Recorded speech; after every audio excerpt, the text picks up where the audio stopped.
back in session, but that doesn't mean the fun has to stop. The fun has to end. In fact, now is the best time of year to enjoy Utah's great outdoors, enjoy Utah's mountains. And so today we're showing off the best hikes to tackle with your family before summer is officially over. Natalie Oakey is a mom of 3 busy boys. She shares family fun adventures regularly on her website, Utah's Adventure Family. It's so good to have you here.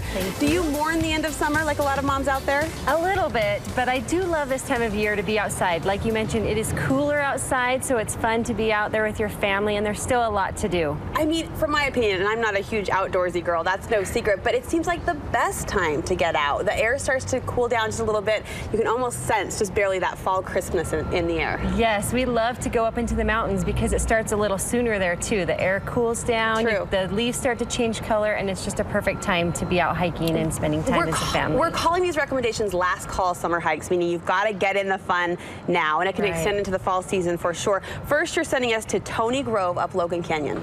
Yes, this is one of our favorite hikes. We do it almost every year. It's up in Logan Canyon. It's a little bit off the beaten path. You have to drive off of the canyon road to find it. Would you call this a beginner hike? Yes, definitely a beginner. It's only 1 mile and it's completely flat, and you just walk around the lake.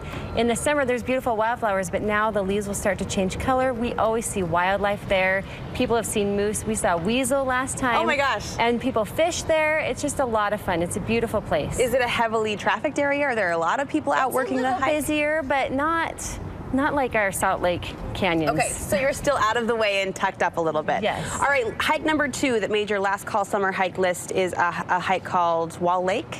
Yes, this is up on the Mirror Lake Highway, so it's a little less busy up there.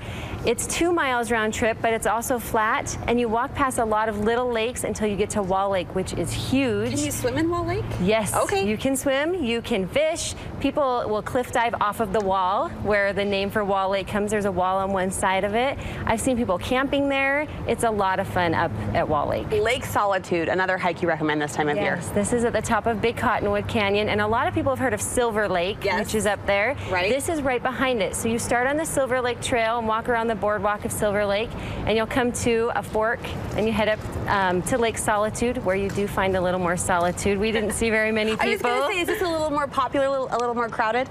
We only saw a few people. We were surprised. Well, Silver Lake was busy, but Lake Solitude wasn't. Lake Solitude. And it was just beautiful. It was a little rainy the day we were there, and so the clouds were in, so it was nice and cool. You can walk a little bit around the lake, and we actually found a little secret on one of the sides of the lake. I'm not going to tell you what it is. You're not going to share? No. You have to go and hike it and find out for yourself. So we're looking on the side? Yes. If you hike to the left, watch there's a little note that gives you a clue about it. Okay, so it's spelled out there. Yes. I love a little adventure. That's super fun. We might need to drop a Studio 5 box there as well. I know. It sounds like just the perfect place. Yes. Okay, next you're sending us to our living room. Not our living room, but a living room type hike in Salt Lake City? Yes, this is right in Salt Lake City. You go up by Red Butte Gardens and you park near there.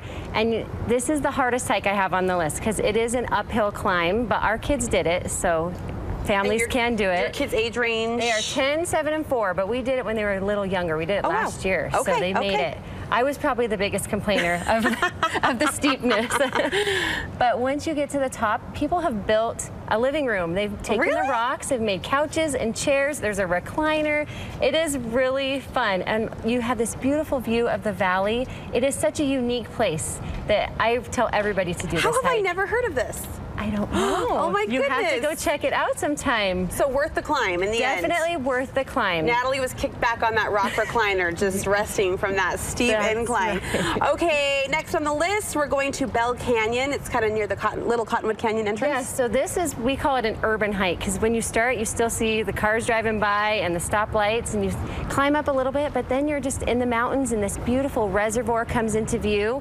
We love to do this one this time of year because it's cooler and the leaves start to change, and you can go down by the water. Can't put your feet in this one because of our watershed. Yes. But you can still enjoy it. There's always ducks there, and it's just a lot of fun. Is there an end destination here, or is it kind of enjoy the way? No, you'll end up at a reservoir, so it's like a lake. That's the end. That's the end, and then you turn around and come back. All right. Rounding out our last call summer hike list, Red Hollow Slot Canyon. Yeah, so this one's down south. Since it's cooling off, I figured we could recommend a hike down in the warmer warmer it's southern Utah. It's not 115 any longer. Right. It is just east of Zion National Park, and it is a perfect beginning slot canyon. Utah is filled with beautiful slot canyons, but a lot of them are tricky hikes and require rock climbing. But this one is only a mile round trip, so half mile to the end and half mile back, and you walk through this beautiful slot canyon where you can touch both walls at the same time. Oh, wow. You kind of squeeze through. And my boys, it's their favorite thing to do is walk through slot canyons. Oh, I bet they love it. They do. I get a little claustrophobic and paranoid, but when you're young at heart, it doesn't even faze you. And this one doesn't get super skinny. You wouldn't get too claustrophobic. Okay, great list of recommendations. I'm feeling inspired, and definitely, as we mentioned, a great time to get out and enjoy Utah. You post family adventures like this all the time on your website. Where can we find you? UtahsAdventurefamily.com. All right, Natalie, thank you so much. All right, well,